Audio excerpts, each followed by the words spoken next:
How y'all, Wyrm here. Welcome to episode 5 of the class lore series. We're over halfway there.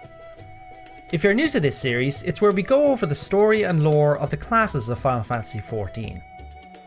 In this episode, we are headed back to the sea-sprayed city-state of Limion to take a good lore look at the other tanking class of FF14 that leads into what you can easily call the poster boy job of Final Fantasy XIV.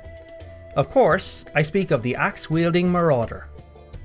But first, let's go over the official description of the Marauder from the FF14 website. Marauders are combat specialists, whose weapon of choice is the Great Axe, a fearsome arm long associated with Eorzea's pirates. Their approach to battle is one of brute force, as they rely on pure strength and good steel to crush enemies and sunder weapons. They are highly sought after for their ferocity and intimidating presence, and are often employed to hunt down monsters plaguing the land or turn the tide of a battle between warring nations. Skilled marauders have been known to take on entire packs of slavering beasts and emerge with little more than a few scrapes and bruises. That description paints a pretty good picture of what the Marauder feels like in FF14. When you play one, you feel like you can take on the entire world. Now then, onto its history in Final Fantasy XIV. Marauders are masters of the two-handed axe. Since long ago, most people who sail the seas and oceans preferred the axe as their weapon of choice. You need look no further than most if not all the pirate crews that exist on Hydaelyn today. The axe proved early on to be a very versatile weapon. In battle, with its heavily sharp-bladed head, it could decimate all before them, and the hooked head of the weapon could be easily used to climb the hull of an enemy ship when boarding. You may have seen in other media, but axes also proved to be very effective at breaking down doors or cutting through barricades, both of which would be lines of defence during a sea battle. For this reason, crews all over took up the axe and wielded them to great effect. It didn't take very long for these same pirates to develop their own arts and techniques based around the weapon itself. This is where the Marauders Guild comes into play.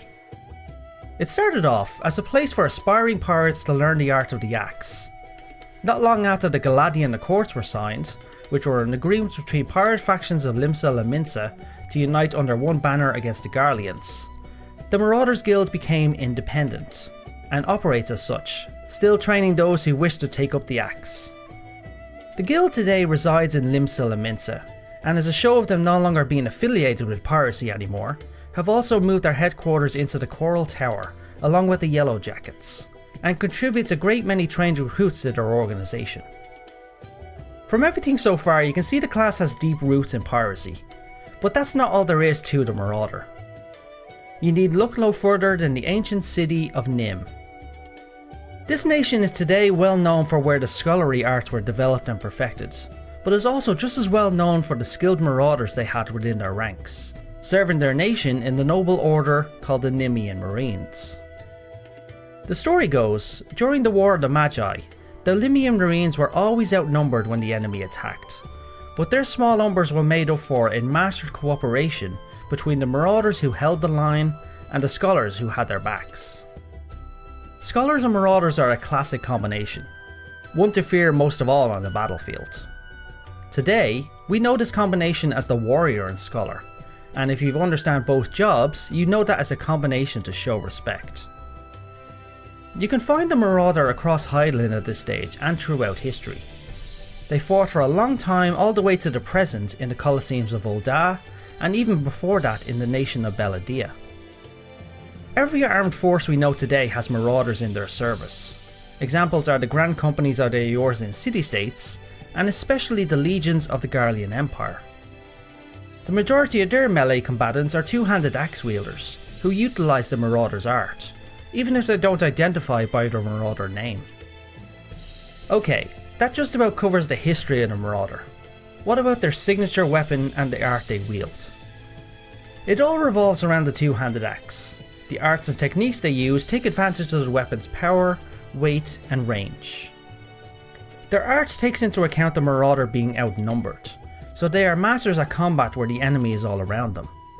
They can swing and throw their axe with such mastery that they can attack enemies while not even facing them, with swift and powerful swings. Given their role in combat, they developed arts to allow them to take a lot of punishment, while also dealing it back in kind.